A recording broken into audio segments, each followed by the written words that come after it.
aka MSc, Chairman of the Institute of Certified Sustainability Practitioners, Professor Eko Ganis Sukoharsono, the Dean of Faculty of Economics and Business Universitas Indonesia, Ibu Dr. Beta Yulianita Gitahari, Head of Accounting Department, Ibu Dr. Ansela Hermawan, Professor Martin Linenlook from Macquarie University, and Assistant Professor Desi Adariani from Universitas Indonesia.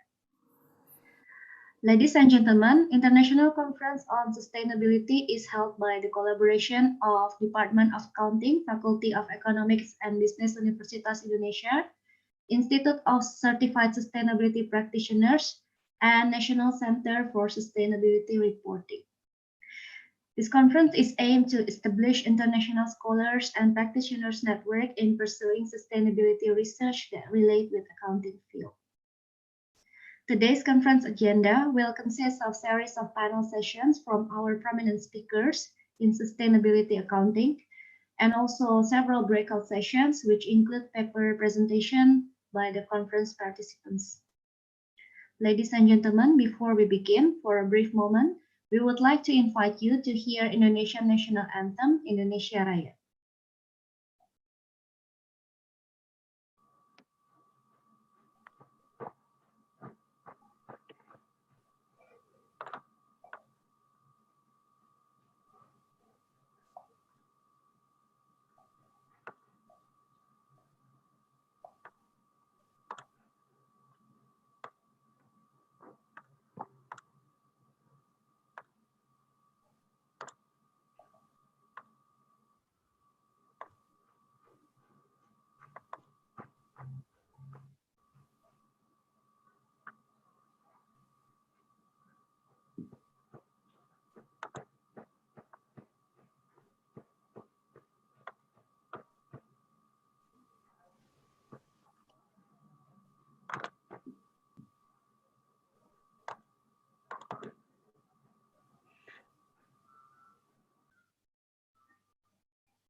Nggak ada suara ya?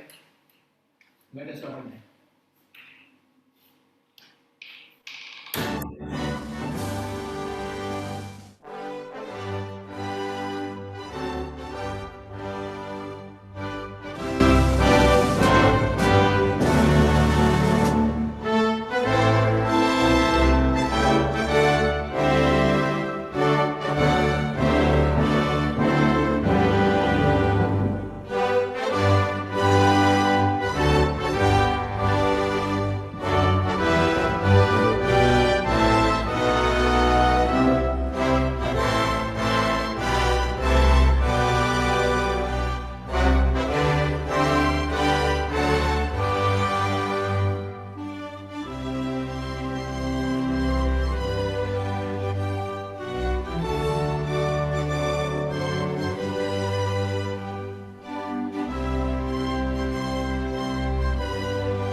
Thank you.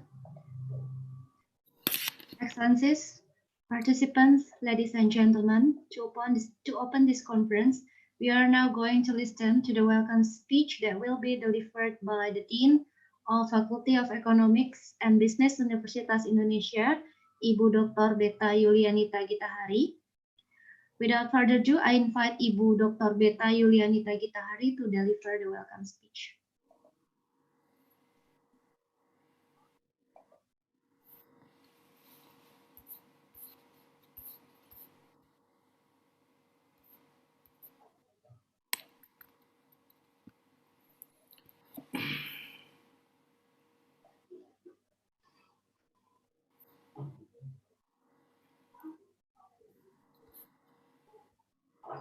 Masih di mute.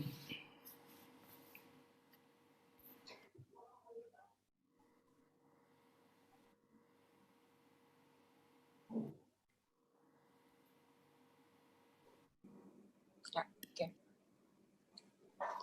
Terima kasih. Bismillahirrahmanirrahim. Assalamualaikum warahmatullahi wabarakatuh. Salam sejahtera untuk kita semua. Very good morning to everybody.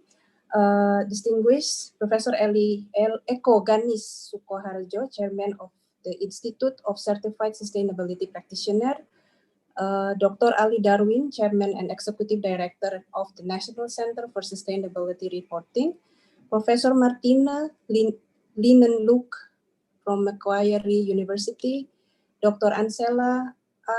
Hermawan, Head of Department of Accounting, FEB UI, lecturers, researchers of FEB UI, participants, and all speakers and guests. Welcome to International Conference on Sustainability, the fifth Sustainability Practitioner Conference. Ladies and gentlemen, it gives me a great pleasure and honor to extend to you all a very warm welcome on behalf of FEB UI to ICS 2020 virtual conference. This year's ICS 2020 theme is Sustainability Issues and COVID-19. It voices the concern of academic community on the continuity and sustainability of our future. Moreover, the pandemic, like COVID-19, was caused by a combination of harmful interaction between humans and the environment. So the effective responses and plans will therefore need to consider the pandemic multiple dimensions as well as its deep roots in environmental stresses. Pandemic will occur with potential greater frequency and graver impacts in the future. Thus, we should believe that through sharing of experiences in gathering such as this conference, we will be able to redefine our approach and effort for the protection and sustainable management of our business without forgetting our future generation. It is my hope that ICS 2020 could provide positive benefits for all of us in maintaining sustainability of our future, and to foster the spirit of sustainable innovation for individual businesses and communities so that we can build a sustainable environment together. I would also like to take this opportunity to convey my appreciation and gratitude to all parties who are involved in organizing this conference, steering committee, organizing committee, and many others I am unable to individually mention. The conference will not be possible to be organized without all your supports and cooperation. Once again, welcome and enjoy the conference. I wish you a fruitful conference ahead. Thank you. Wassalamualaikum warahmatullahi wabarakatuh. Thank you very much, Ibu Beta, for your welcome speech. Ladies and gentlemen, we will now also listen to the welcome speech that will be delivered by the Chairman and Executive Director of the National Center for Sustainability Reporting, Bapak Dr. Ali Darwin. I invited Bapak Dr. Ali Darwin to give the welcome speech. Thank you. Assalamualaikum warahmatullahi wabarakatuh. The Honorable Professor Bambang Brojonegoro, Minister of Research and Technology of the Republic of Indonesia, Dr. Beta Yuli Anita Gita Hari, Dean Faculty of Economic and Business of Universitas Indonesia, my colleague, board member of NCSR and ICSP, distinguished speaker, ladies and gentlemen. Very good morning. I'm delighted to welcome all participants to this fifth Sustainability Practitioner Conference. I'm particularly happy to note the very high level of interest and commitment indicated by the number of participants compared to last year's conference. At last year's conference in Bali, the events attracted around 150 attendees. By contrast, this event has almost 900, with registered participants from Indonesia, Bangladesh, Malaysia, Singapore, and the Philippines, and speakers from around the world. So this indicates an increasing awareness and recognition of the vital importance of sustainability issue. Of course, this awareness and recognition has been growing steadily over the past decade, with increasing recognitions of the impact of global warming and climate change. While it is still too early to determine how the COVID-19 pandemic will change human society in the long term, it is clear that it has resulted in a period of questioning and reassessment. A recognition the business as usual is no longer possible. Ladies and gentlemen, at a practical level, the role of NCSR is to promote sustainability reporting throughout our region. NCSR is a GRI training partner in Southeast Asia since 2013, and we are also as a rating agency for sustainability reporting in Southeast Asia. Each year, the Sustainability Practitioner Conference is held in collaborations with a particular university. We offer our thanks to the Accountancy Department of Economic and Business Faculty of Universitas Indonesia for hosting this event. In closing, I would like to offer our thanks and appreciation to all the speakers, moderators, and participants for taking the time to attend this conference. We also thank our members of their conference committee and all other individuals who have worked so hard to prepare this event. Enjoy the conference. Stay safe, stay healthy. Thank you. Thank you very much, Bapak Dr. Ali Darwin, for your welcome speech. Ladies and gentlemen, we will also listen to the welcome speech delivered by the chairman of the Institute of Certified Sustainability Practitioners, Professor Eko Ganis Sukoharsono. Without further ado, I invited Professor Eko Ganis Sukoharsono to give the welcome speech. Thank you. Okay, thank you, Ibu Rani, for the opportunity. Assalamualaikum warahmatullahi wabarakatuh. His Excellency of Minister of Research and Technology, Professor Bambang Brojonegoro, or his representative, and our Honorable Dean of Faculty of Economics and Business, University of Indonesia, Ibu Dr. Beta Yulianita Gitari. Thank you for an honor being with you, Ibu. I follow your very encouraging welcoming speech. Thank you. And also our Honorable Director of NCSR, Dr. Ali Darwin, He has always inspired us to move up and be good of sustainability. Thank you, Bali. Our Honorable Head of Accounting Department, University of Indonesia, Dr. Ansela, and also our honorable speakers, Professor Martina of Macquarie University, Australia, and also Associate Professor Desi Adiriani of University of Indonesia, Professor Dencher of Adam Smith School of Business, University of Glasgow, UK, and also Professor Matthew Zameni. He is Director of China Europe International Business School of Africa. And also I would like to call you our respectable presenters, ICSP committees, Dr. Khairul Chapman and other members, distinguished guests, ladies and gentlemen. First of all, let us pray and thanks to our God, Allah Subhanahu wa Ta'ala, who has been giving us some mercies and blessing, so we can attend and gather together here in this virtual place in good condition and happy situation.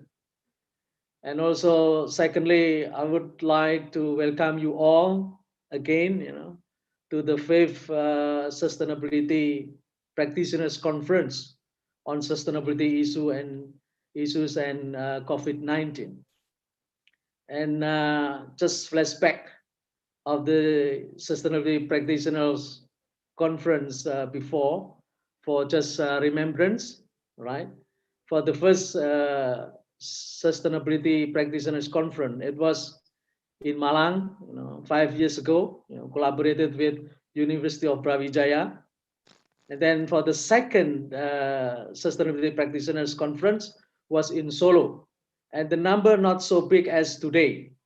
Yeah, in Solo, it was opened by the Minister of Higher Education, Ristek Dikti, Professor Nazir in Solo. And then for the third was in Lampung, collaborated with Unila and Bandar Lampung. And the fourth last year in Bali, collaborated with Udayana University. And today we're very glad, University of Indonesia joined collaborations in conducting this conference. The topic of sustainability issues and COVID-19 are very important to be discussed and solved. As we are all aware, the problem we are currently facing is so complex and huge. It is becoming multidimensional crisis. That we need today is to collect a wide range of knowledge that reaches beyond our expertise. This is what actually we are going to be. And in that sense, I'm now very happy to be with you all here, distinguished participants, and especially for the speakers from across the world, right? And also the participants in Asia and even Asia, and could be also from London, Singapore, Malaysia, Bangladesh, Philippines, and really very happy to see you all. With your cooperation in this conference, I would also like to encourage discussion on the relationship between sustainability issues and COVID-19. That is why the objective of this conference is to develop a mutual understanding on various aspects of sustainability issues and COVID-19. The issues are such as sustainability accounting, sustainability reporting, could be also including GRI standard and other standard, corporate sustainability, CSR, GSV, creative shared values, public sector sustainability, SDGs, climate change, and many others. Finally, I would like also to thank, especially again to Dr. Ansela, again Dr. Ali Darwin, Ibu Dekan, the Dean, and Dr. Khairul Chalman, Ibu Yuli, Ibu Rani, sorry, I cannot mention all, and all the OSI members for your collaboration and generous help so that the conference become possible. I think that's all. Thank you very much and enjoy the conference until the end of the session. Thank you. Assalamualaikum warahmatullahi wabarakatuh. Thank you very much, Professor Eko, for your very inspiring welcoming speech. Ladies and gentlemen, conference participants, I would like to remind you to mute your device microphone again. And now we will move to our next session. The first session for today is a panel session. We already have our two prominent speakers here. The first speaker is Professor Martina Linenluck from Macquarie University that will talk about environmental finance, global challenges, and opportunities following COVID-19 recovery. And our second speaker is Assistant Professor Desi Adaryani, PhD from Universitas Indonesia, with the topic COVID-19 and sustainability, time to be more critical with our research. And we would like to ask you to carefully listen to the lectures because at the end of this panel session, we will have the quiz with the total prize of 1 million rupiah. Ladies and gentlemen, this session will be moderated by Ibu Lulu Widiawati, PhD. Ibu Lulu is a researcher at the Center for Corporate Sustainability and Environmental Finance at Macquarie University, Australia. And she is also a lecturer at Universitas Indonesia. Her research focus is on the role of ESG information, and she recently completed her PhD in environmental finance at University of Queensland, Australia. Without further ado, I would like to invite Ibu Lulu Widiawati, PhD, to lead this session. Thank you very much. Thank you, Rani, for your introduction. So hello, everyone. Hopefully everything is okay with the audio and video. Please let me know if you have problem in the chat room. So before we start, I would like to introduce our two speakers for today. Maybe let's welcome them if we can have Martina and also Ibu Desi. If you could please turn on your video and probably start to unmute yourself, please, so that we can see you. So we'll, in these sessions, we'll have presentations from our two distinguished speakers today, Professor Martina Linenluck and also Ibu Desi Adaryani. And afterward, we'll have around 30 minutes presentation from each of the speaker, and afterward we'll have the Q&A sessions. If you have any questions for the participants, if you have any questions, please use the chat function. So write your questions in the chat room, and then we will discuss your questions later on during the Q&A sessions. So let's check out with Martina. Hello. Hello. Hello, good. You're here. Thank you for coming today. So our first speaker here is Professor Martina Linenluck. So Professor Martina Linenluck currently leads the Center for Corporate Sustainability and Environmental Finance at Macquarie University, Australia, which brings together the interdisciplinary team of leading experts in areas of corporate sustainability and environmental finance. So Professor Linenluck's research interests focus on the strategic and financial implications of corporate adaptation and resilience to climate change impacts. Her expertise in the field has been demonstrated through a number of prestigious awards, such as the Caroline Dexter Best International Paper Award at the Academy of Management Conference. And also she is the author of the book, The Climate Resilience Organizations, and has extensive experience in working with government and industry related to organizational climate adaptation strategies, assessment, and planning. And Professor Linenluck is also a contributing author to the worldwide known Intergovernmental Panel on the Climate Change on the 6th assessment report. So Martina, we'll have 30 minutes presentations from your side. You would like to share your screen? Yes, thank you so much for the introduction, Excellency Chairman, distinguished colleagues, distinguished guests. It's a great honor to be speaking to you today. So please allow me to share my presentation with you today. So my topic will be examining the area of environmental finance and particularly looking at the global challenges and opportunities following the COVID-19 recovery. So it has obviously been a very challenging year this year worldwide for all of us, not just in Australia, but I very much assume it's the same in your countries. So that has definitely created a number of challenges. And I think there's also a great need to look into just the multitude of different challenges and how they all relate to each other. So I think what we've seen this year is definitely the nature of global interconnected risks. We've seen the full impacts of the pandemic. We have seen the significant social and economic impacts resulting from that. But what we are already sort of seeing on the horizon, and you can also see that from the picture here, is that this is likely not just going to be an isolated impact, right? But we might essentially already see other types of impacts sort of foreshadowing at this point. In particular, what we are expecting next to result from this event is certainly a likely recession, what we can already see happening in some economies at the minute, and perhaps an even bigger challenge in the future might be other types of global environmental impacts and challenges as well. So governments worldwide have definitely already undertaken a large number of rescue attempts, right? We have seen stimulus packages, and I will talk a little bit more about this throughout the presentation. They already surpass what we have seen in terms of rescue packages during the 2007-2008 financial crisis.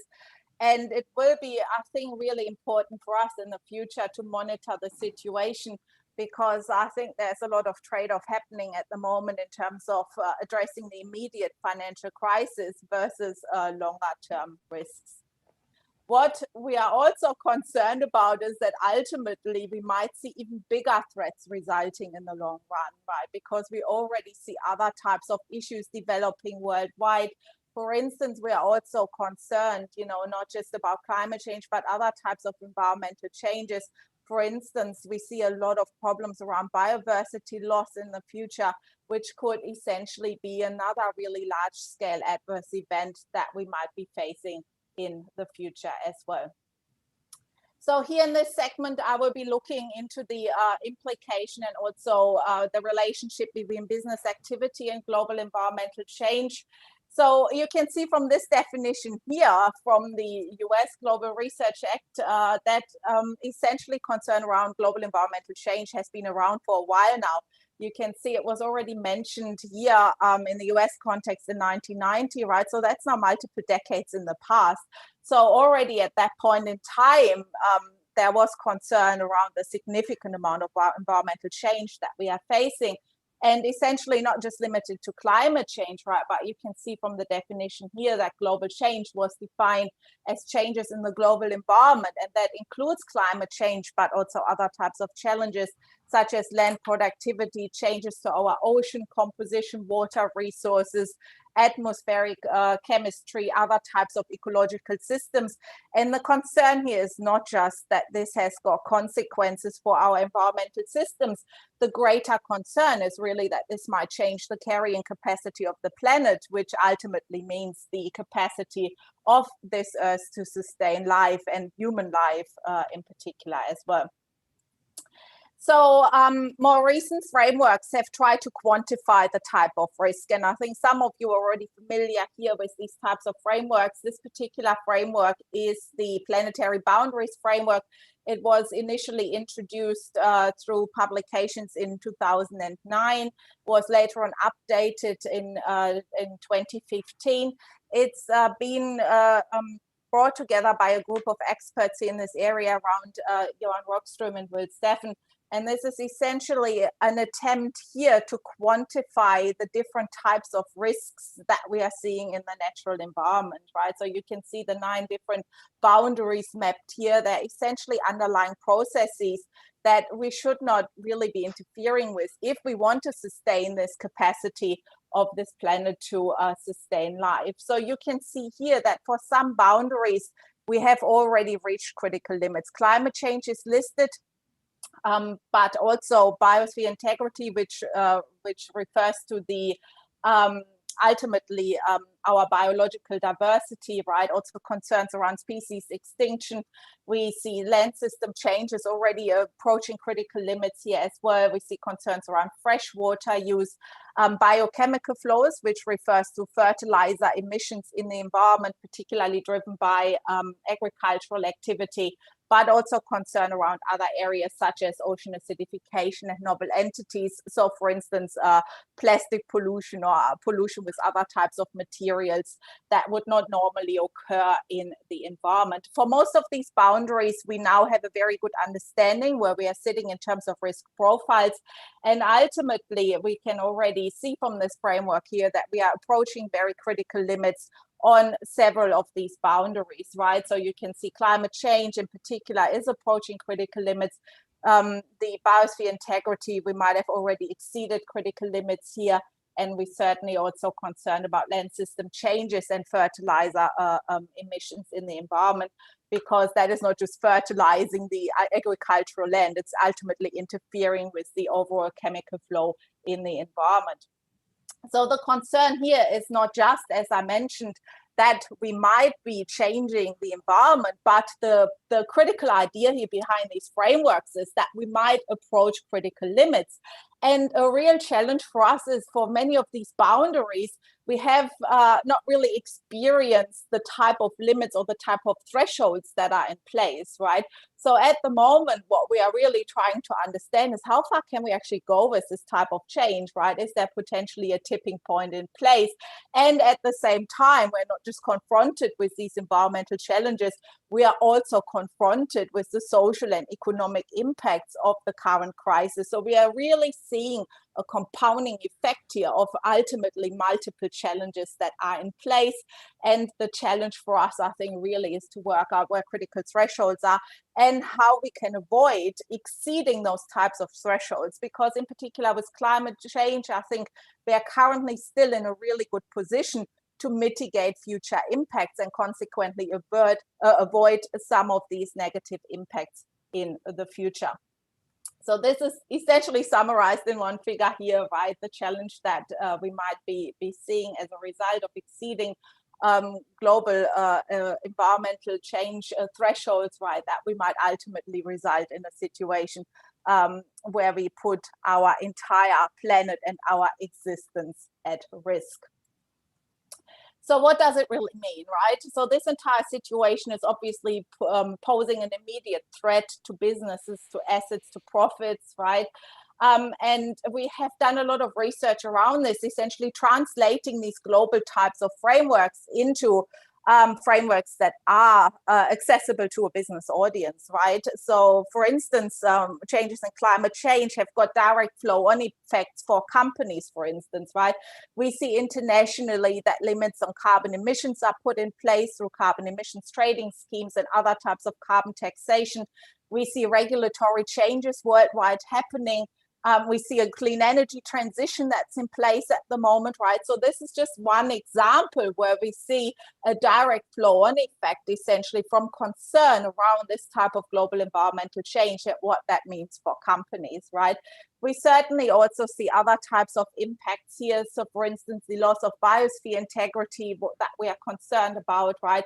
It does create additional pressures from degraded ecosystems and has substantial impacts on our natural resource availability. And that has got impacts on all sorts of sectors, ranging from agriculture to other types of economic sectors here as well that are directly dependent on biosphere integrity, for instance, fishery, forestry, and so on. So a lot of the natural resource dependent industries. For other types of boundaries, we also see concerns here, right? So for instance, any type of change that is happening in terms of fertilizer pollution, right, might eventually also lead to restrictions and challenges for agriculture and so on. I will not have time to go through all these different changes and thresholds in detail, but if you would like to have further information about this, please feel free to contact me. We do have quite a large number of publications on this topic here, and also looking into essentially the translation of the global risk into tangible targets for businesses as well. So this situation does obviously not just create a threat case, right, but it does also create a case for action. And I think it creates a case for action on multiple perspectives, right, for businesses, but also for us as, you know, researchers, practitioners. I think that definitely does create a case for action. We've already seen some attempts that were in place prior to the COVID-19 situation to address some of these global environmental change challenges. For instance, the Paris Agreement was one attempt to tackle the threat of climate change by introducing a universal and legally binding global deal around climate change. I think we are currently seeing a really interesting situation happening here, right? So the Paris Agreement has been put in place. It has entered into force. It does consist of a number of key elements: mitigation, so countries that are captured under the Paris Agreement, and that is pretty much a universal membership. These countries have, or all countries have pretty much submitted their defined mitigation goals, and this is beginning from 2020 onwards to achieve these mitigation goals, right? But there are other provisions under the Paris Agreement as well for us to look into adaptation, into mitigating loss and damage from global environmental change, and ultimately also providing support for developing countries to allow them to embark on a different trajectory in the future. Today, as I said, is essentially a very interesting day, not just because of the US election, but because it also marks the day when the US has decided to exit from the Paris Accord, but we'll obviously have to see what the situation entails post the election results coming in. I've monitored the first results coming in this morning. So I think the world is essentially just currently keeping an eye on that situation, because it will greatly determine what the US is doing in terms of its future commitments here as well to climate change and these international agreements being in place here, right? So looking into the immediate impacts briefly, we have definitely seen, you know, a huge impact from COVID-19 on this whole situation, especially I take climate change here as an example, right? We have seen a rapid initial global shutdown on emissions with very, very positive environmental outcomes, right? But this situation might not last. It's been brought about by the economic shutdown, which in many cases is already being reversed at this point in time, right? The interesting part is that a lot of countries have committed to putting those economic rescue measures in, but not just with the view towards having the economic rescue, but with the view towards focusing essentially on a green recovery plan, with the view that maybe COVID is, yes, it is a very immediate crisis, but maybe it's not the only crisis that we need to tackle in the future, right? And you might have already seen from the international press as well, we did have a lot of recent announcements around moving towards carbon neutrality, essentially net zero carbon in the future. So China came out with a carbon neutral announcement, then followed by Japan, followed by Korea. The European Union already has got a commitment in place, right? So major economies are moving towards these commitments to move towards carbon neutrality by 2050 as well, which I think is extremely significant at this point in time. Is it fast enough? That's the big question I think that we are all looking at this moment, right? Are these commitments really happening fast enough so that we can avoid these types of threshold changes that I was talking about earlier? The long-term impact of what the current situation means for the economy obviously still has to be seen. Yes, we see a substantial injection of funding into the economy, but that is certainly not just the upside of potentially being used for economic recovery or even a green recovery, but there's certainly also a lot of downsides with that type of government action, right? When you look into the long-term implications of such a huge amount of money being injected in the economy, in particular around inflation and other type of long-term economic consequences. So I think we'll have to see how that pans out. And I think that definitely also depends on events such a vaccine becoming viable in the future and so on. So just to give you a bit of an idea what's actually currently happening with the stimulus packages, and you can see from this slide here the economic stimulus response at the moment. I suspect that some of these circles have become even bigger since this information was put together. The black dots is the amount of money that was spent as a recovery measure during the 2017-2018 financial crisis. The blue dots here is what countries have already committed for a recovery from the COVID-19 situation. So you can just see the enormity of the money that is currently flowing into the economy. In particular, the European countries have made a lot of commitment, with Germany leading in that, but certainly also other nations such as Japan, right? And so you can see them listed here. So the money flows that are currently happening are pretty much unprecedented. And a lot of this is meant to be going, in particular over in the European Union, is meant to be committed towards a green recovery at this point in time. So I've put together briefly the example of what the European Union has planned, just to give you a bit of an idea in terms of, you know, the billions of euros that have been committed. And you can see that a lot of funding has been committed for green and digital transitions, for the resilience of the national economy. And as I mentioned before, also the big aim of climate neutrality, right? So again, we'll have to see obviously how that's going to be implemented and how that exactly is going to be helping to move towards carbon neutrality. But the sum of money that's being spent here is certainly unprecedented. And I think that means that we will see a very, very significant push towards carbon neutrality and towards green energy, renewable energy in Europe and in other nations in the future as well, right? At the same time, I think we also see increasing pressure from not just shareholders, but stakeholders more generally, right, that are currently seeing the amount of risk that is happening. We've already have seen some of it prior to the COVID situation, right? I've just put a picture up here of young people essentially protesting towards the achievement of a better future, right? And we've seen a lot of these protests happening in the US, the UK, Europe. We've also had some of this certainly in the Asia Pacific region. So that has been quite significant as well, because it does put pressure, I think, onto governments and onto companies as well, to really look into their current and future commitments and what they're actually doing in this regard. So my center has a lot of research in place at the moment.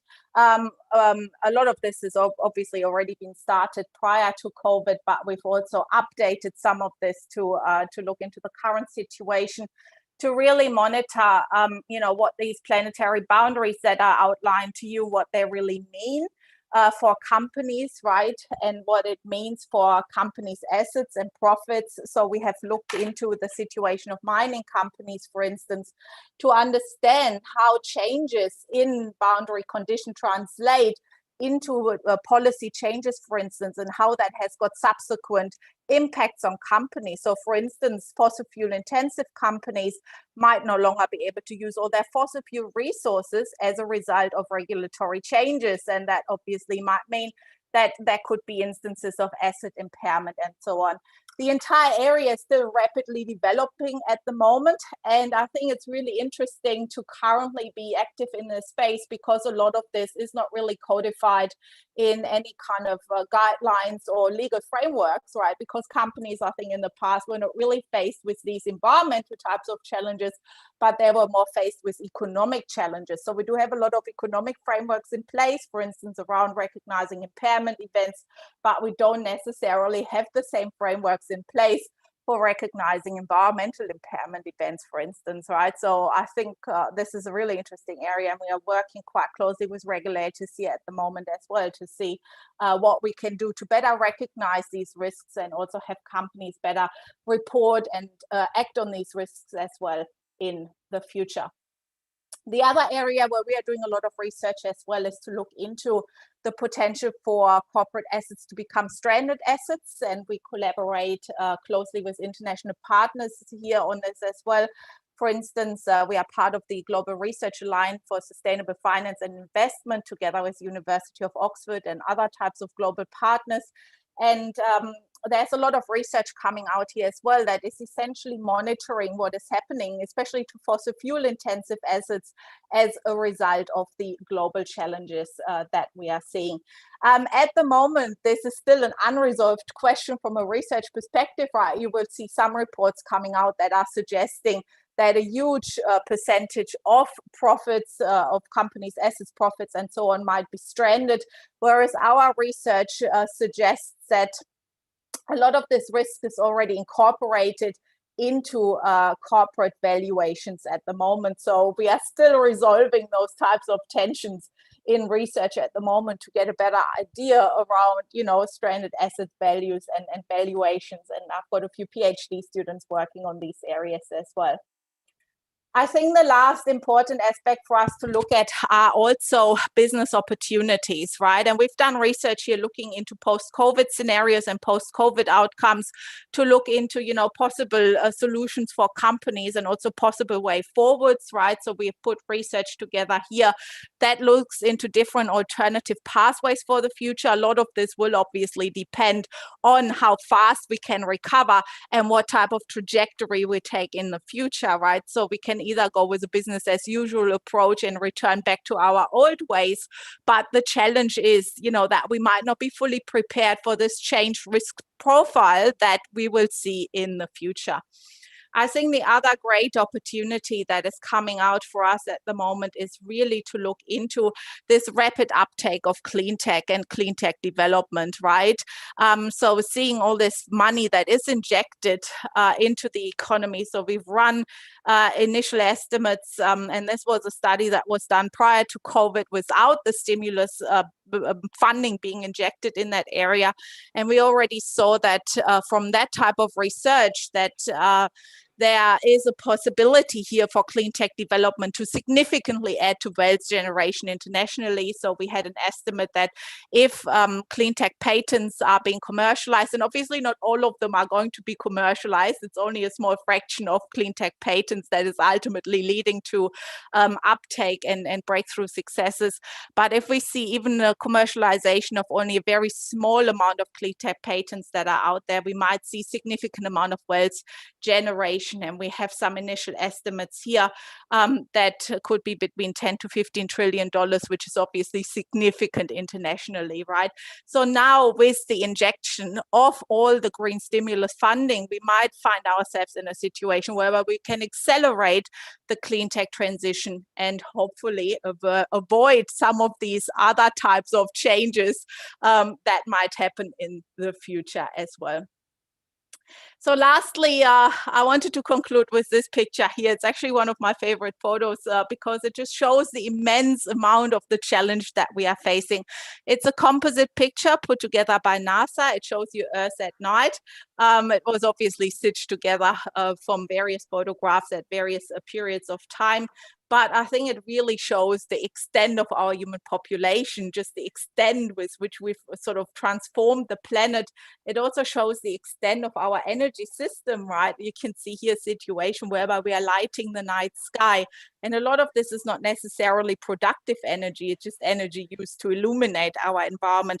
And a lot of this, around 70%, 80% is probably still based on fossil fuel generation, right? So you can see the enormity of the challenge here internationally to try to transform this system into a renewable system and hopefully avoid some of the other follow-on crises that we might see in the future.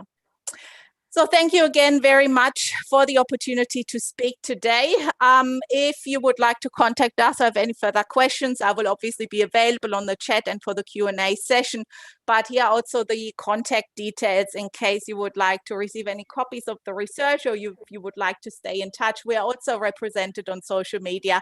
So I really look forward to hearing from you and very much also looking forward to the other presentations and the rest of the conference. Thank you so much.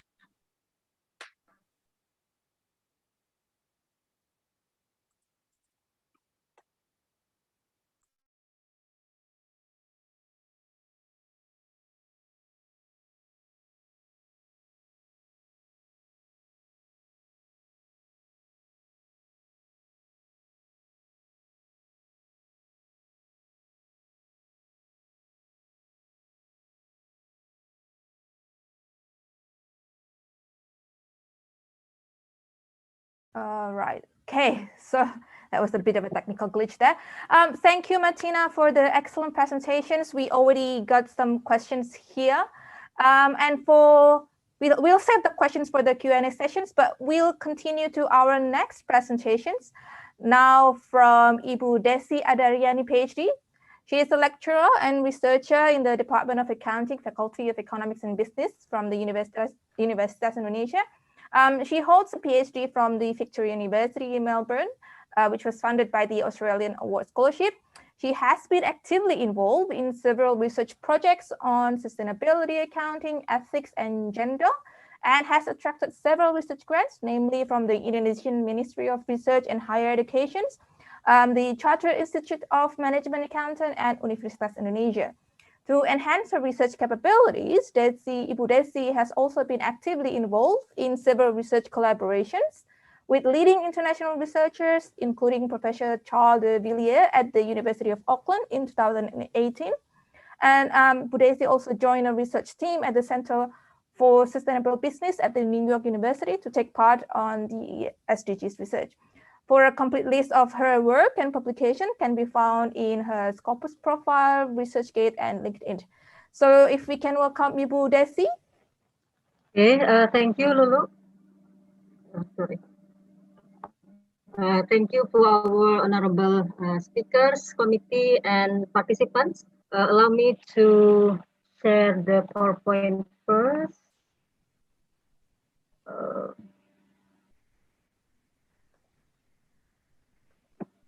Okay. Yeah. So we have heard from Professor Martina, the first speaker, about the climate change and also the resilience. Yeah. And I'm continuing now with the COVID-19 and sustainability, times to be more critical with our research. The title is about research, but I hope that this can bridge what has been done in research and then what can we inform, therefore, the practitioners and also the policy and practice from what has been done in the research. Okay, I hope you can see my PowerPoint clearly. So I just tried to look at the Scopus database about the sustainability accounting or sustainability reporting research, and I found out that there are thousands research has been produced, and it shows an increasing trend. So it means that in academia, it has been acknowledged that sustainability or CSR or the sustainability issues has been acknowledged as the important aspect in our life, not only for business, not only for policy, but also in academia. And if we look at the trend, we can see that these are the top 10 researchers that we can refer our research or topic of sustainability issues. And then we also have the documents by subject area. You can see that business and management dominate 20.6%. So it means that the impact of sustainability issues or externalities, it has been acknowledged by business and management aspect, and we can see that there are nexus, or the intersection between business and management activities with the sustainability issues. And also, we also have seen here from the data that journal articles has dominated the sphere of sustainability issues, sustainability research, sustainability accounting, sustainability reporting, and sustainability accountability. So we hope that even though the main purpose of research is to contribute to the literature, but I guess that I think that the other purpose of research to inform practice and policy can be done also through our research. Okay, and then especially it also has been mentioned by Professor Martina that COVID-19, this pandemic, and also I think the other crises have already awakened us of the importance of certain issues, and this pandemic has heightening environmental awareness. And so that I think that this is the times to make our research more critical and more contributing to the issues of sustainability. Okay, before we continue, I think we can go back to the definition of the meaning of the sustainability, because it has the contested meaning. Although sustainability in the management context is often discussed solely in terms of green issues, green or environmental issues, but it doesn't represent the entirety of the sustainability concept. Of course, if you see on the literature, there are many concepts or many meanings or interpretation of sustainability, but we can also put the complete meanings on sustainability to take into account every dimension of the business environment, social, economic, cultural, and as well as natural. Okay, so that's the meaning or definition of sustainability that I apply here. And also there is one interesting concept, which is the degrowth concept. And I think that we can see it as the social construction, as we know that there are shareholders and also stakeholders pressures for the sustainability issues, so that the sustainability can be viewed as a social construction, as the derivation of the capitalism economic structure that we applied.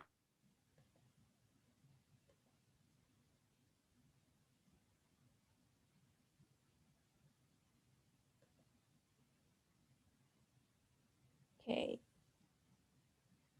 I think we have an issue, Ibu Desi, with the microphone. I think probably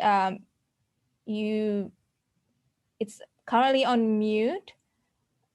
Okay, so apology everyone. Bit of a technical glitch again here. Ibu Desi, okay. I have been unmuted all the time, sorry. Yeah, now we're all right, thank you. Okay, very sorry for that. I didn't realize. Okay. So I hope that you have. Sorry. Even though it was I was muted all the time, but I hope that you can still follow the story that I have mentioned so far. But what I have mentioned so far is how the pandemic or COVID-19 can make our research more critical or more contributing to the sustainability issues. And we have also, maybe we can go back to the trend from the Scopus database from our research, that it has been shown that there is increasing trend of the sustainability research, sustainability accounting, sustainability reporting, and sustainability accessibility. And we can say that this is the acknowledgement from research or academia on the important aspect of these sustainability issues. And also, so I go back here. As has been mentioned by Professor Martina before, that the COVID-19 or this pandemic and maybe the other crisis awaken us of a very important aspect of sustainability. And that's why I said that this is the appropriate times for us to make our research more critical, to contribute more, not only to the literature, but also to the sustainability issues in general. Okay, and then for the contested meaning of sustainability, of course, if we see from the literature, there are so many meanings of sustainability, but we can include several aspects here. For example, social, economic, cultural, and also natural. Yeah. So it's not only about the continuations of business or about because my focus is on business, so it's not only about the continuations, but how we can do our business or every important aspect of life by taking or paying attention to the future generations. Okay, and then this is the slide that I have just mentioned before. We have known that in this capitalism system of economics, we know that there is a concept of growth, yeah, so that every business and also maybe all aspects other than business have been pressured to achieve some target of growth. That's because of the system of economics, and also we have known that there are pressures from shareholders and also stakeholders. So we can see that the sustainability can also be viewed as a socially constructed concept.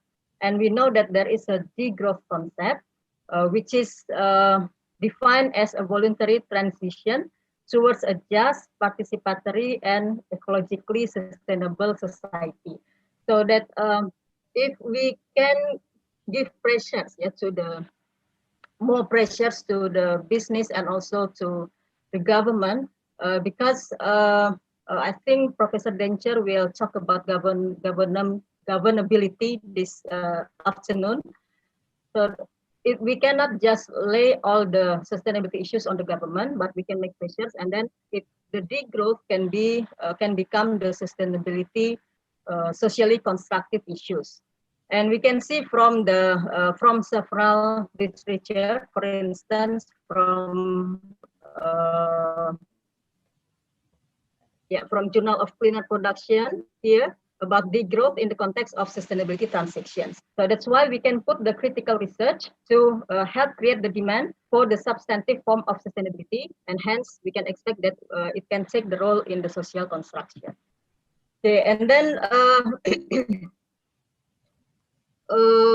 we also know from the literature that there are outside-in approach. Outside-in approach means that there are pressures from outside to the company to do to pay attention on the sustainability issues. But there is also inside-out approach. Yeah. So in inside-out approach, the initiatives comes from the organizations.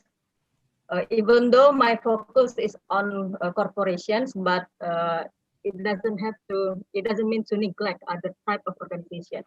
So many managers are trying to contribute to sustainable development, and they need relevant and reliable information to support the decisions. So the decisions relate to solving social and environmental problems while strengthening the competitive position. I think the competitive position is very important for business to also continue their business.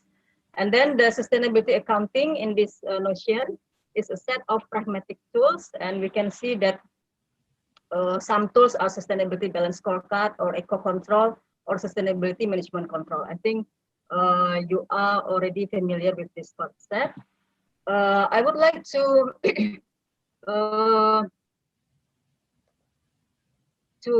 make you more aware of the how we should be critical in assessing the sustainability reporting, because there is a phenomena called functional stupidity. Yeah, it has been mentioned or researched and studied by Professor Mats Alversen and Henry Spicer. They are both the experts in organizations research. Yeah. So there is a phenomenon called the stupidity paradox. We can know that the organizations are expected to be full of knowledge, so we call it as the knowledge myth, but there can also happen thoughtlessness in the organization. Yeah, that means that individuals do not consider why they are doing something. Why this can happen? Because there are so many regulations to be followed, routine administrative tasks, which makes the little leadership to be exercised in the organization. And the authors, Mats Alversen and Andy Spicer, mention one specific type of the stupidity paradox, which is structure-induces stupidity. When you just have to tick boxes, then you don't have to think outside the box. So this can refer to several regulations that companies or organizations should follow. So sometimes that the practice is just following or ticking the box, not really the substantive area, especially in sustainability. So critical in assessing sustainability reporting, yeah. So as I have mentioned before, there are bureaucratic imperatives, either from structures, rules, and routines. Yeah. So the positive side is that it can provide order and impartiality. So we can work happily in that organizations because there are order and impartiality. But there is also negative side, yeah, because it can create a society of superficial scrutiny. Okay. People focus more on complying with the rules. Substantive issues remain unaddressed. So that's why what is the consequences to our research? I did not do the complete content analysis of the thousands research in the Scopus database or other database, but I guess that most of the research rely on sustainability reports produced by companies. So if we aware of this stupidity paradox, we can know or we can gain knowledge about the that relying solely on reports might not capture the whole story. And based on my own research, this is from my student and also from my own research in 2020, even though this is the context of Indonesia, but the phenomenon also occurred around the world, especially if you follow or read the literature in critical stream of accounting. It means that there are symbolic and substantive nature of sustainability reporting, and most of the companies are evaluated to produce symbolic nature of sustainability reporting. So that's maybe some of you of the researchers have been familiar or have conducted some of these alternatives. So I just want to remind you that maybe we can employ again more on the primary data like survey, interview, field case study. We go into the in depth into the organizations or the companies, yeah, to know more about the sustainability practices. Or if we cannot gain the access, we can still use secondary data, but be more critical by adding interpretation from qualitative content analysis, for instance, because ticking the box by using the index or scoring from quantitative content analysis might be not enough, or using thematic analysis or discourse analysis. We can see from several research. I just take one here as the example. For instance, from Aurora and Professor Lodia, yeah. The BP Gulf of Mexico oil spill, exploring the link between social and environmental disclosures and reputation risk management. This is about Deepwater Horizon, yeah. Deepwater Horizon case, and they interpret how the companies make sustainability disclosures following the case. Okay, and then I also want to, even though maybe some of you maybe have been familiar, but this is just to make information, yeah, to give information. Maybe we can track the previous literature by using several software, for instance, Bibliometric and FIFO, like Simon said. If you have not been familiar, maybe you can join the workshop or do independent online study, example via YouTube. For example, here, if we see from Bibliometric, I just see the map that there are four strands of literature around sustainability reporting. And okay, so sorry, Bu Daisy, I think you mute yourself again. What happened? Because I didn't touch the. Yeah. Okay. And we also have around 5 more minutes, Bu Daisy. Yeah.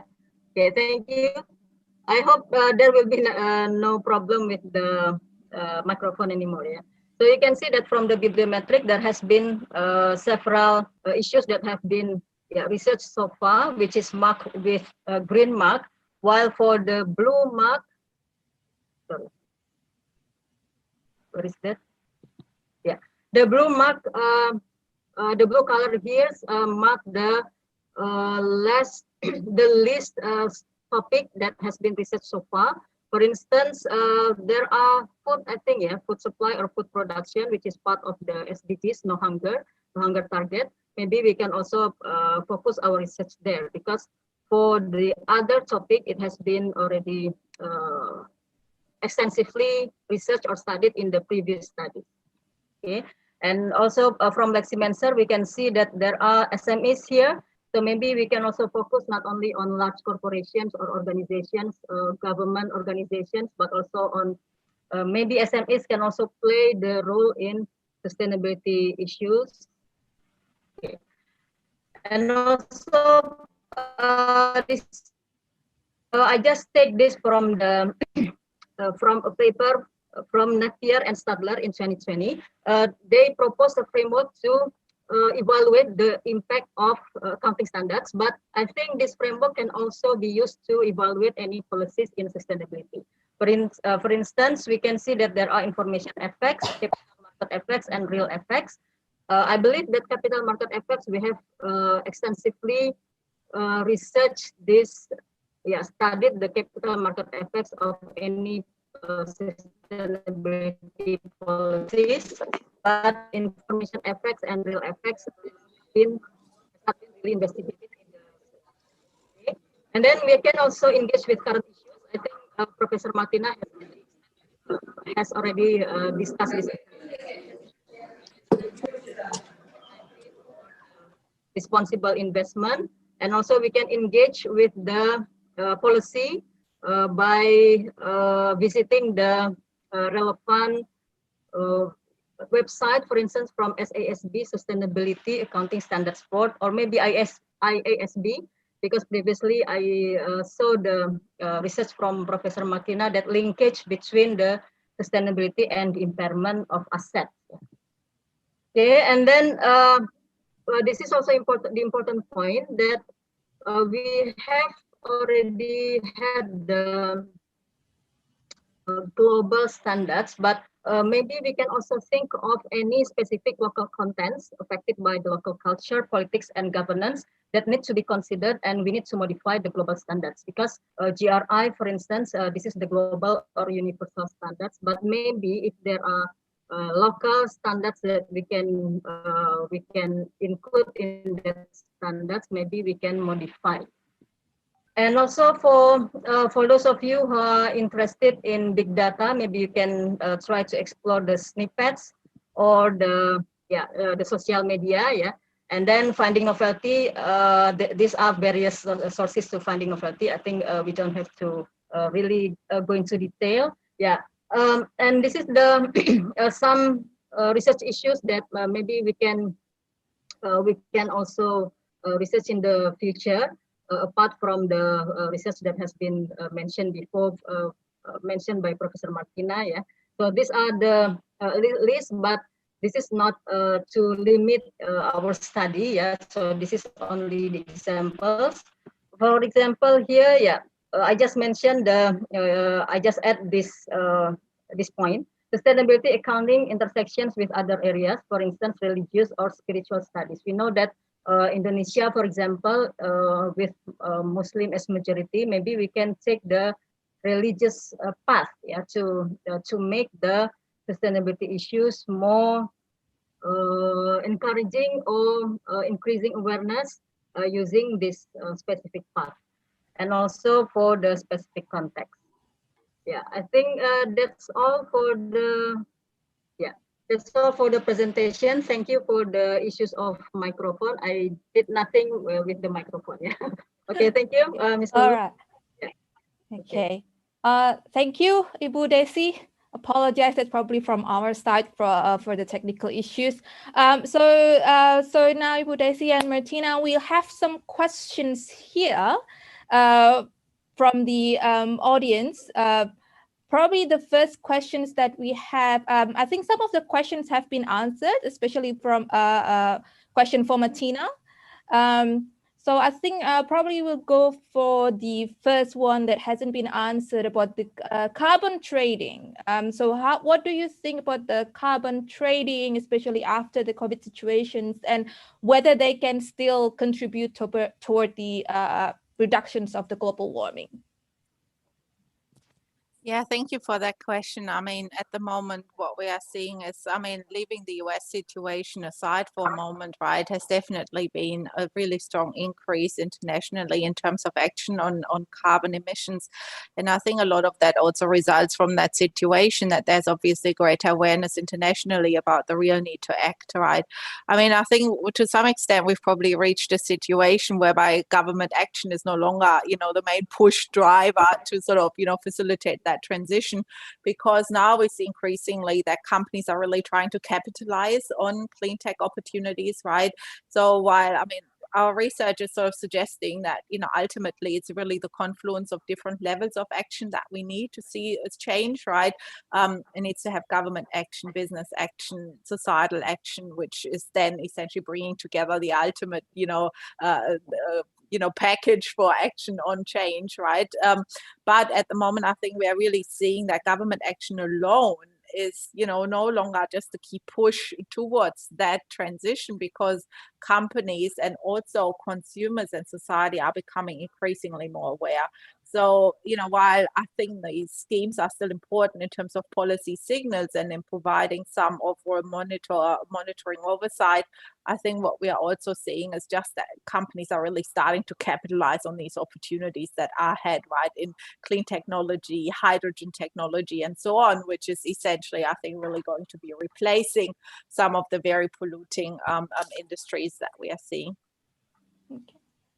So it's probably more on the clean tech side in addition to the carbon trading, if that makes sense. Yeah, that's okay. And also, I'm not sure whether this is for Martina or Budesi. I think probably for Martina.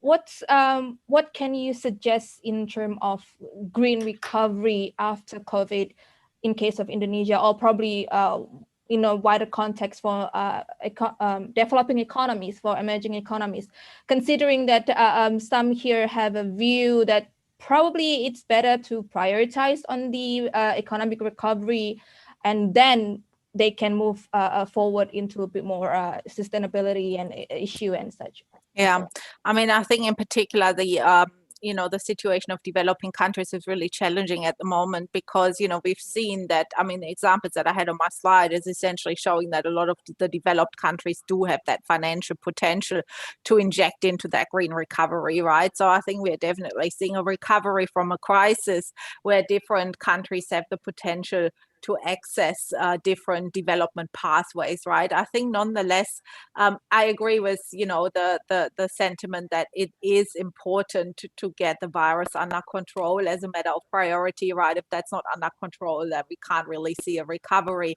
And I think it's also important, to make sure that the economy is, and, that people are supported throughout this pandemic to the best of the abilities, obviously, right? Nonetheless, I think there are some opportunities here to evaluate to what extent some of these green recovery initiatives can be supported, because that's not necessarily just either economic recovery or green recovery, but there can be decisions that are made, to provide money in a way that it can be used towards more sustainable options as well in the future, right? I think the real challenge will be ultimately, and I think that's a real concern, that some developing countries might not enjoy the same recovery pathway just simply because, the developed countries have just had such financial potential to really, put that money towards ultimately, the push towards new technologies on top of that recovery, right? But I think for the developing world in particular, it will be important, not to make sure not to be left behind and to engage into solutions, and especially on small scales. I think we've also seen great outcomes here for entrepreneurial action in those areas, right? I think that's still important to explore. Okay. Thank you. So I think that's probably a good idea for the developing countries, especially Indonesia. And then we have next questions. This is actually applicable for both Martina and Ibu Desi. In regard to the indigenous issues, so do you have any suggestions? Because there is a audience that said the main beneficiaries affected by many of the sustainability issues, especially in developing countries, are indigenous people. But then we haven't had any great or probably excellent way to measure that. So what can you suggest in terms of, can we do measure or acknowledge this issue regarding indigenous people, and then what can we do to make new standards that's more relevant to recognize this issue? I don't know who will talk up first. Martina, Bu Desi? Okay, maybe I will respond first because Martina has already responded before. Yeah. Yeah, I have mentioned in my slide to address the issue that we around the world rely on the universal standards such as GRI, and that's why I think that maybe the low course occurred in the data of developing countries such as Indonesia might comes from the use of that universal standards.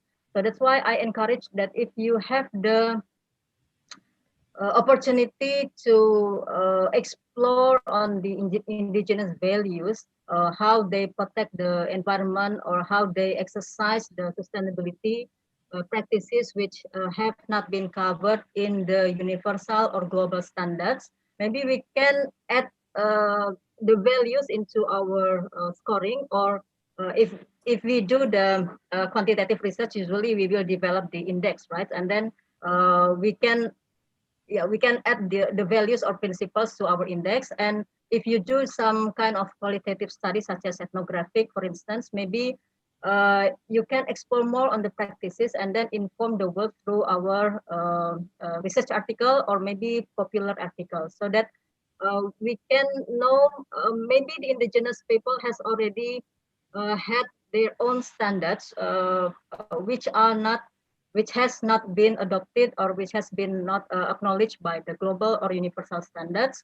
And I think that's it is also the meaning of the degrowth, so that we try to explore more on the indigenous values, not only rely on the universal or global standards.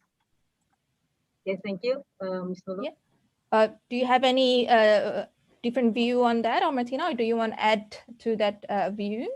Yeah, I think what we've definitely seen from this particular crisis is, right, that it has been, it has essentially exposed a lot of, of the ultimately challenges that we've already had in society, right? A lot of the,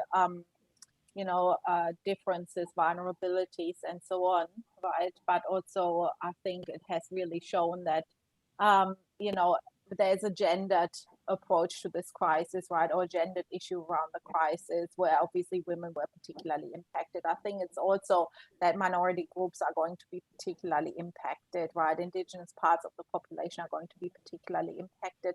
What I've been missing a little bit, and I was just like recently also putting that up on my social media account as well in commentary, is that we haven't really heard a lot of these voices and opinions, right? And I think at this point in time, a lot of the debate is still driven, by the sort of like majority debate around where do we want to be. I think there's definitely a greater need to consider those that are the hardest hit, but perhaps not the ones that are the most hurt in this particular crisis, right? And I think more needs to be done, not just by us researchers, but also by governments and media as well in particular, right, to catch up on those views as well and to present those. Right. So probably more increase on the visibility of the effect toward the minority. Yeah. Okay. Hope that was that answers some of your questions. We still have some, but we have some limited time, so I'll probably just go toward one more questions. This is probably more toward Ibu Desi. How do you negate substantial uncertainties in sustainability reporting? That's the first one. And also, about the research on the sustainability move toward perceived and actual evaluation in sustainability reporting, issues that that was presented before, especially on the stupidity. Paradox. Yeah, stupidity paradox. Apology. So, what do you think about that, Ibu Desi? Okay. Actually, yeah, in the literature, we can see there are two parts, yeah, in the research of sustainability accounting and reporting. The first part is the critical stream.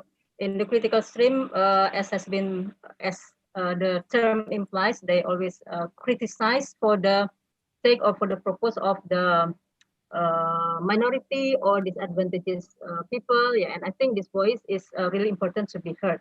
And from this critical stream, we can know that most of the research show that the sustainability report produced by the company, mostly of them are in symbolic nature. We don't say that we neglect the contribution of the business or organizations on the sustainability, but if it can be made substantive one, then it can be better in addressing the sustainability issues. So that there has been several measures to indicate whether the report is symbolic or substantive. One of the research is from, I think, from Professor Michelan. Yeah, you can find it in the Critical Perspectives on Accounting journal. The method that she applied in her research, the indicators, the measurements that we apply in our research to indicate whether the sustainability reports in Indonesia is still in symbolic nature or already has moved to the substantive one. So if we do the quantitative research, then we can use that measures. But I think if we can get the chance to do qualitative research by field case Matt Alpheson that I have mentioned before, that there is stupidity paradox in organizations or corporates. So maybe they just do it to tick the box, even though it doesn't mean that they do not contribute, but maybe we can encourage more contribution by doing the more substantive sustainability issues or substantive corporate social responsibility. Yeah. So that's my answer. Yeah. Thank you, Ms. Lulu. Okay, so thank you everyone for your participation, for the questions, and thank you Martina and Ibu Desi for the answers as well. So if you still have any questions for the participants, feel free to maybe stay in the chat. And also Martina has shared the link for email that you can contact her. So I think we've probably finished for the sessions, but we'll just let Martina and Ibu Desi go. Thank you for your excellent presentation for this sessions. It gave us a great perspective on the sustainability research and also the COVID recovery. Thank you so much. Photo first with Martina. Okay. Okay. So Bu Ansela here would like to have a picture first before we picture with everybody. Yeah, picture with everybody. So who will be take the picture? Angga will take the picture, right? Okay. Angga, are we ready? Budesi? Yeah, where's Budesi? Yeah, Budesi is still here. Martina is still here as well. Are we ready? Angga, are you ready? Okay. Okay. How many frame? If you can count, and then we'll 17. Okay. We'll make it quick. Okay. Okay. Please count. Okay. 3, 2, 1.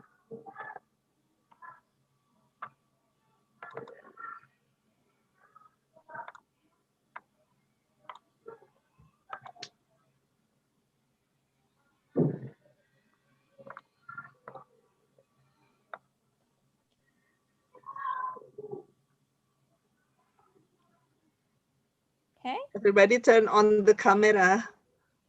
Are we done? Not yet. Not yet. 17 frame. 17, yeah. 17. Okay, this 2. Okay, the third one. Everyone smile. Open the camera. Oh, wait. Wait. Okay, Prof. Dan. Ini. Yeah, Oke, sip. you're okay. Okay. Okay, the third one.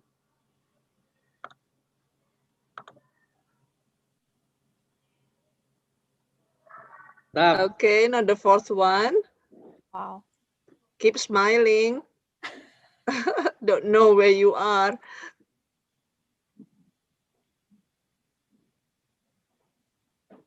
Okay, the fifth one.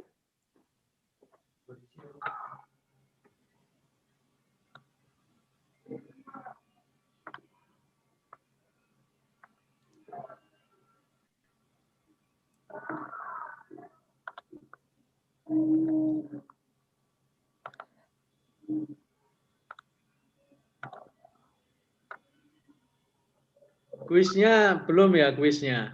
Yeah, after Yeah, this. we were not there for the quiz yet. At the end of the session, okay? Yeah. The end of this session, actually, after the picture. Yeah, that's Yeah. why. We make sure everyone is here first, and then we'll go to the quiz. And make sure everyone rename their names. Yeah. Okay. Are you done, Angga? Not yet. Wow. 7. 7 more. Okay, be patient. No, 10 more. 10 Wow. more. Yeah.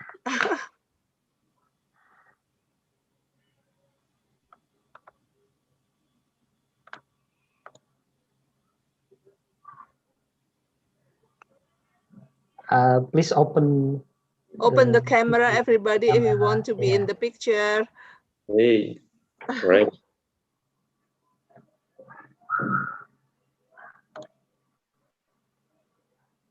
Okay, Miss Yvonne, Bu Arum, Bu Dita, Bu Listiawati, please open your camera. Ya. No face, no certificate.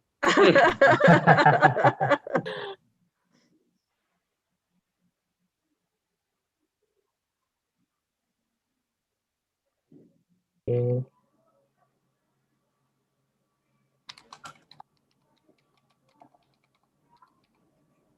Please open your camera.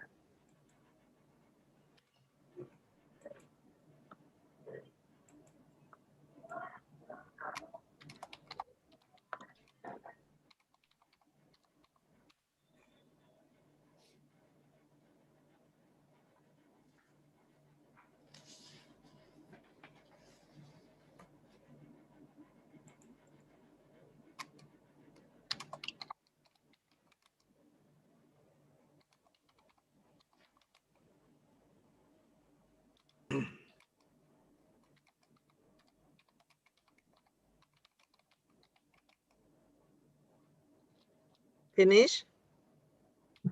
Not yet. Not yet. Okay. How many more? 7.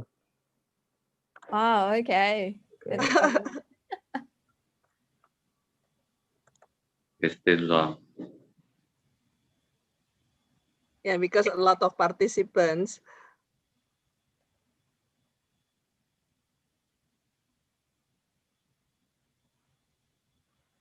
Angga?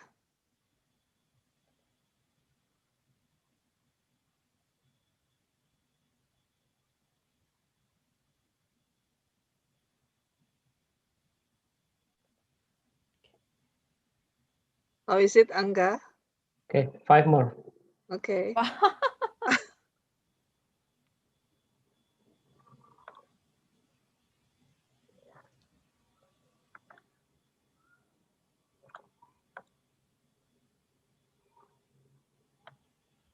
Okay. Okay.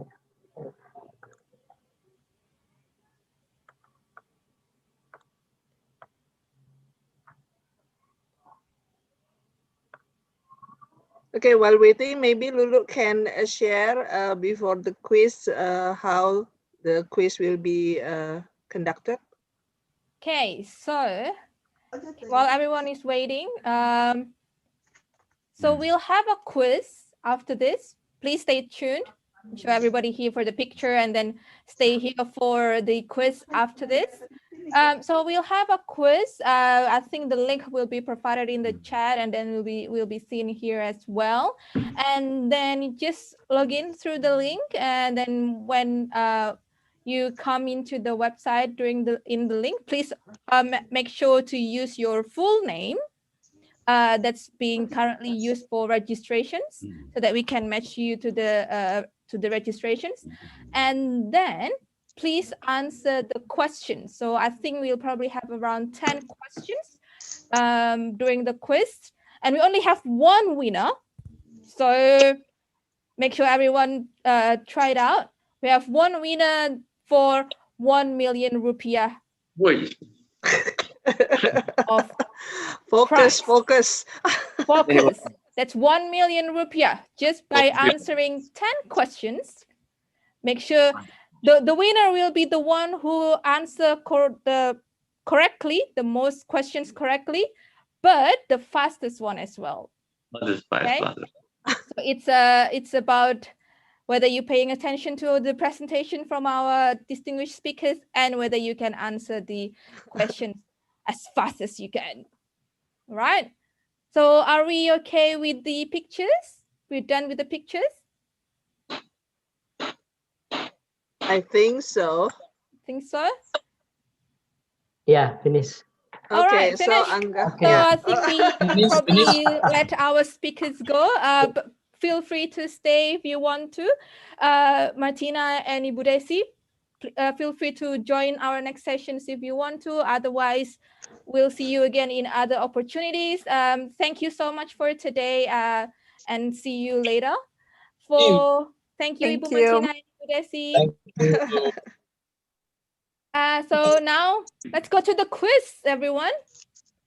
Yeah, Angga has shared here. Hope you can see. So it's called quiz. So please do log in to join myquiz.com, right? So maybe if someone can share the link in the chat so that it can be easily accessed by the participants. So, okay, so you should be able to join from any of your devices. You can join through your phone, right? So yeah, here we go, everybody. The link is there. Check the chat. The link is there and you can start to open the quiz. I think the password has been shared in the previous slides. Oh, now Angga has put up the screen for the password again. Right, that's the password, 730291. Click the link, enter the password, answer the questions. The first one who got the most answers correct and the fastest will get 1 million rupiah. Come on. Why? We'll have more people joining to the quiz. We haven't seen the winner yet. Still way to go, only 70. Yeah. Long way to go.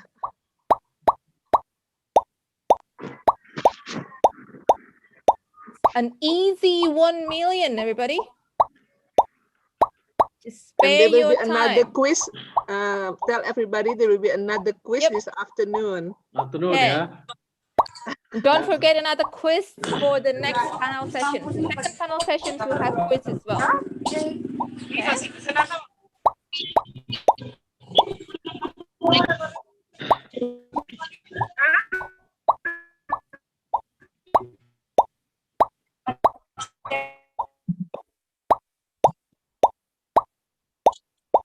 Hey, so we have 153, 155. Everybody start joining in.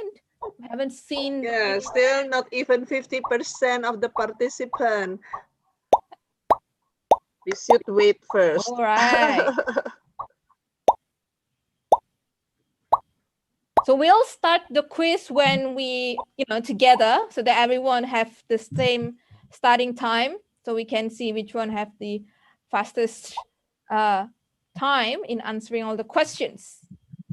So make sure your devices are all right. Make sure you're joining.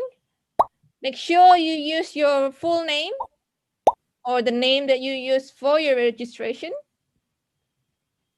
So now we have 189. Are we going to start now? Not yet. I guess we still wait Wait a 2 minute. more More minutes. people? Yeah. So we have around 390 participants, but we only have 191 and 192 now people joining in to the quiz. Where is everyone else? Maybe they're still trying to log in to join Right. myquiz.com. Okay, so we still have the link in the chat. Okay, so if you are wondering what is the link, it's in the chat as well. So if you don't want to type it in your device, you can open the chat of the Zoom and then you can get the link. The question will be provided when we start. So we haven't started the question. We haven't started the quiz yet. Just be ready. Yeah, be ready. We'll still make sure that everyone is there in the quiz. We'll Not yet. start The question when will everyone pop is out there. on the screen. Yeah. Which screen? Is this screen or that quiz screen? Your your screen, screen yeah. as well. No, So the Okay. screen on your device. Yeah. Okay. Thank you, ma'am. Thank you. So everyone will have an access toward the questions as well. So the screen that's provided in the Zoom will be sort of an overview of the overall quiz. And then we'll see the winner in the share screen of the Zoom as well. But everyone will have the questions in their own device. Okay. So the question actually will be a multiple choice question, right? Yep. So So you it will be just 10 multiple choice yeah. questions. So hopefully it will be very quick. So Yeah, prepare your fingers. 212 All right. participant, yeah, join the game. Okay. And don't worry for you, for the presenters, we will not start the breakout sessions yet. We will start the breakout sessions after we finish with this. So don't worry, you can still stay here. The breakout sessions or the the parallel sessions will be started after we finish with this quiz. So can join the quiz first, yeah, before present. Yeah. So don't worry. You're not going to be late for your presentation. Everyone will have the same opportunity to join the quiz. We're all about equality, equal opportunity for all to get 1 million rupiah. Okay. So now we have 221, 22. 222. All Yeah, right. 223. Okay, 222. One more minute, yeah, one more minute. Okay. Okay, we don't have more. Yeah. Oh, Okay, we have one more.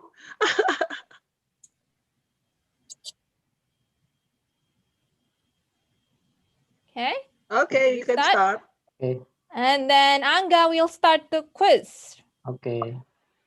Ready your fingers. Ready? Ready? 3, 2, 1, start. And start.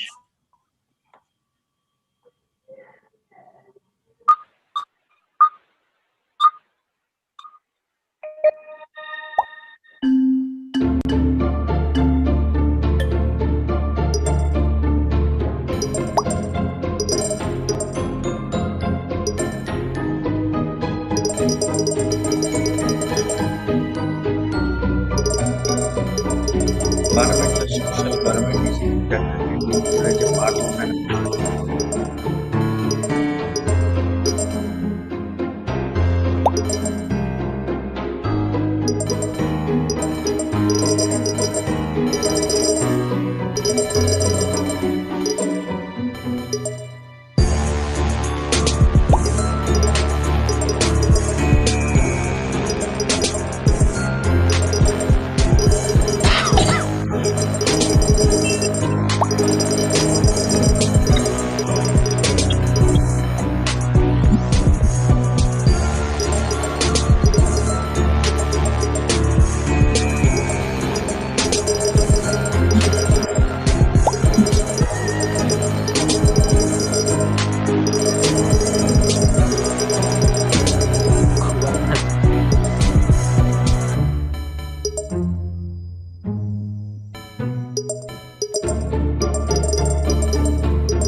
Mas KPS siap? Waalaikumsalam. Siap, monggo.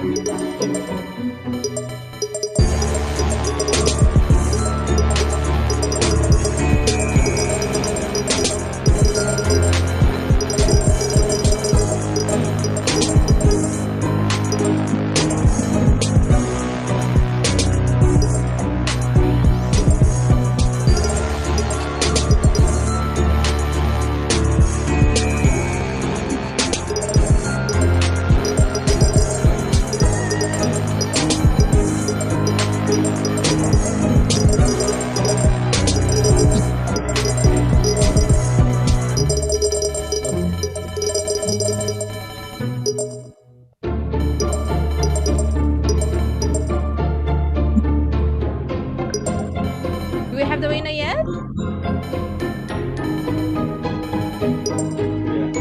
Siap.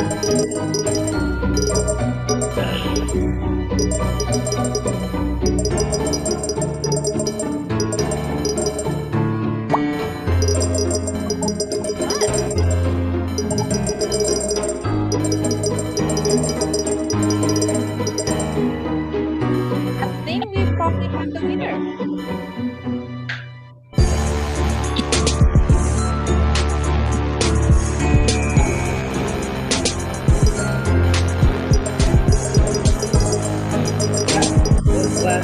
Kapan harinya?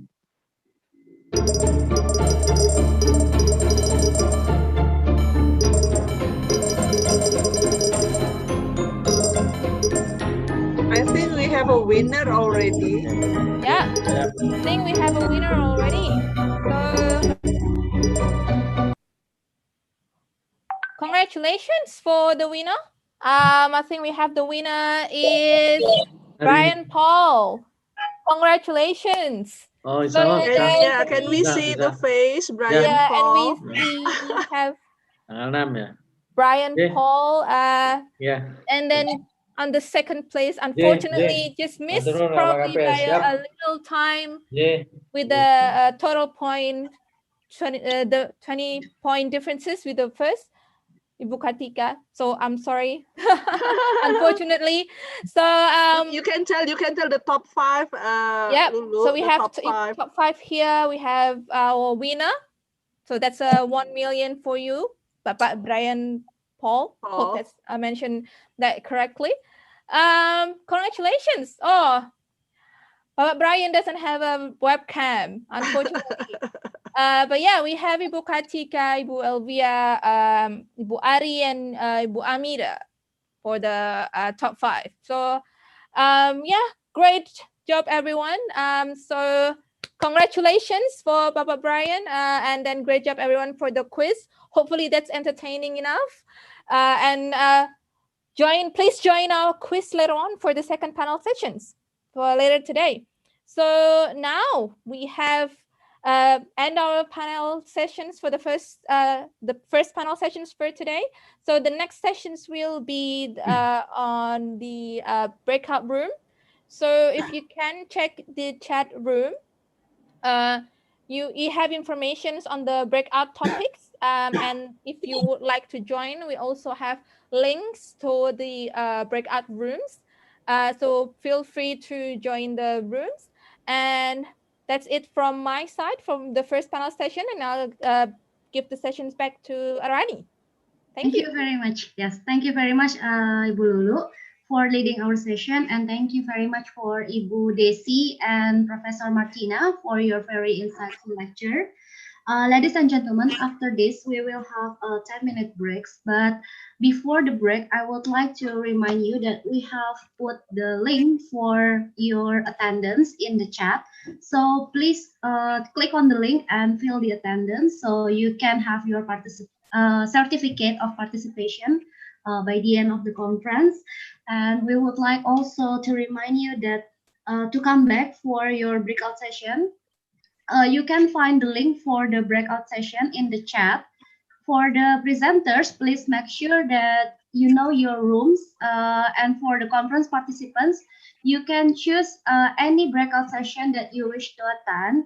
I think we already have the file about the breakout topics here. We already put the file in the chat, so you can check out there. And please choose the topics that you wish to attend. And please enjoy the presentation.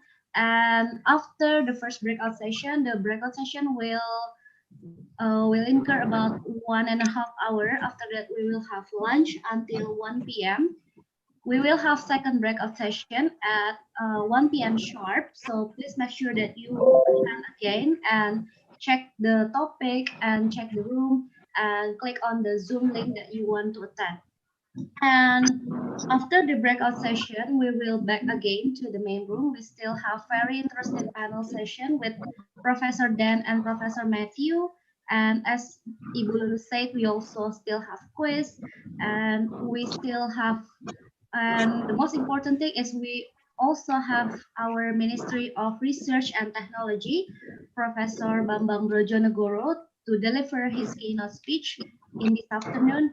And at the end of the session, we will also have an award. So please make sure that you follow this event from until the end and don't go anywhere.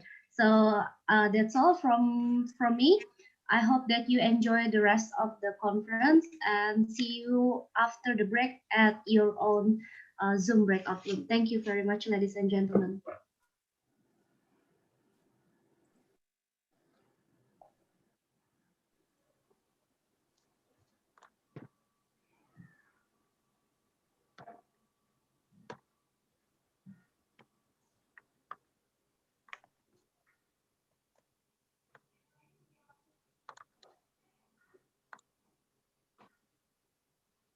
Bisa ditayangin itunya ya mestinya.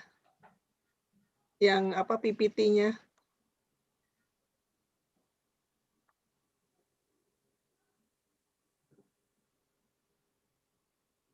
Pak Yusuf atau Angga?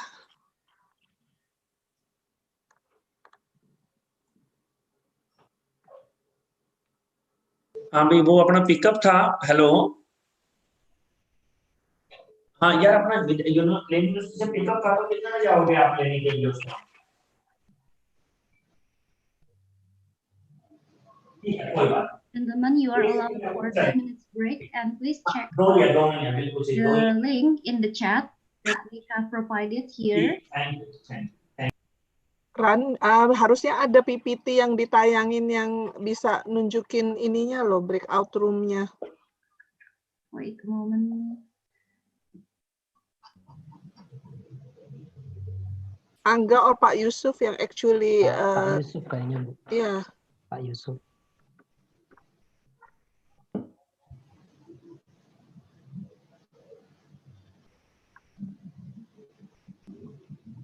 Tapi tadi linknya udah di-share di Zoom chat ya? Ya, cuman information yang PPT-nya kan harusnya ditayangkan. Oke. Pak Yusuf mungkin bisa bantu, Pak?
Ladies and gentlemen, Ibu Yuli has distributed a file for breakout topics in the chat section. You can download it and find the room that you wish to attend. And after you know the room that you want to attend, you can click the room, the link, the Zoom meeting room that we have also put in the chat. Julia.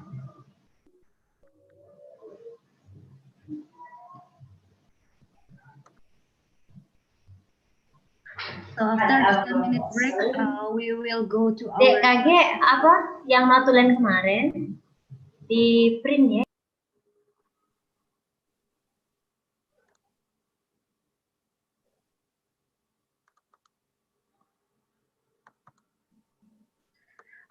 The information about the topic in each room is in the file, in the PDF file that Ibu Yulianti has sent. You can check out the topic there.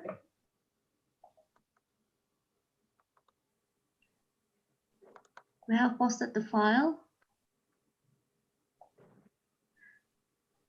And after you decided, please click on the Zoom meeting room, the link for Zoom meeting room.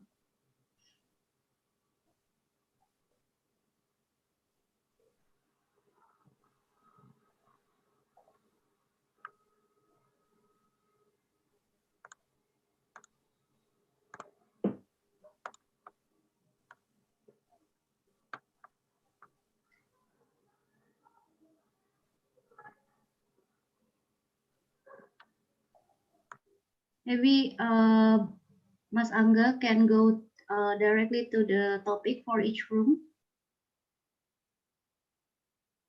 Yes, this one.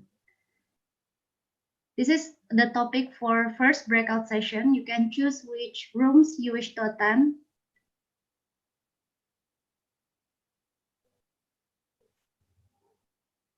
Actually, you can also find this in the website, the conference website.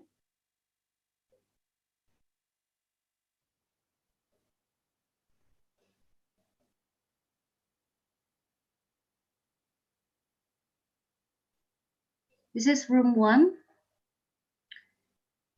and room 2, room 3, room 4, and room 5. We have 5 rooms for our first breakout session. So choose which room. Sorry, this is room 6. We have room 6. We have 6 rooms, so you can choose which rooms you want to go.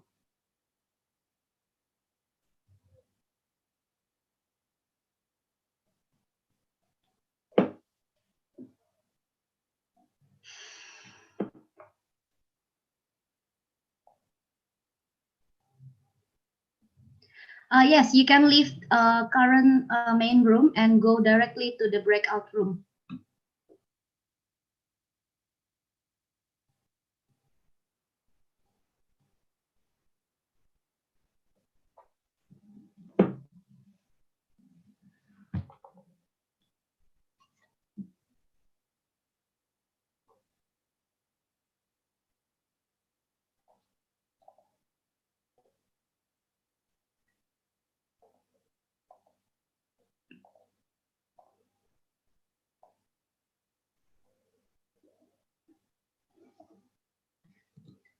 I will repost again for the link.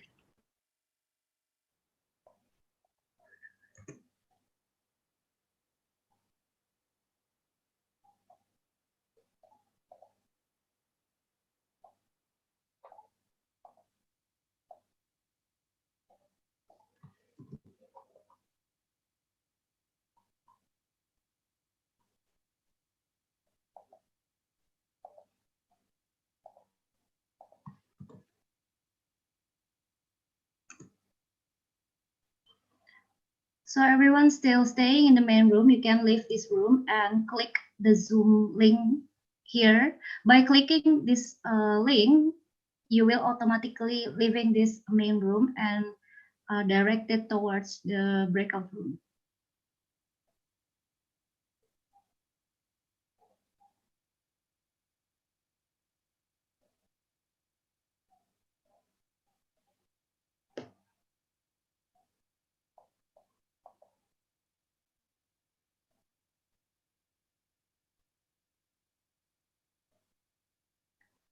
So I repeat again, for everyone still in this main room, please click on the Zoom link that we have put in the chat. You will be directed to your breakout room.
Okay, for those of you who are still in this meeting room, please click on the Zoom link that we have distributed.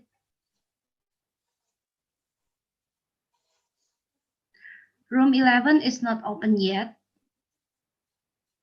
We only have 6 rooms for the first breakout session.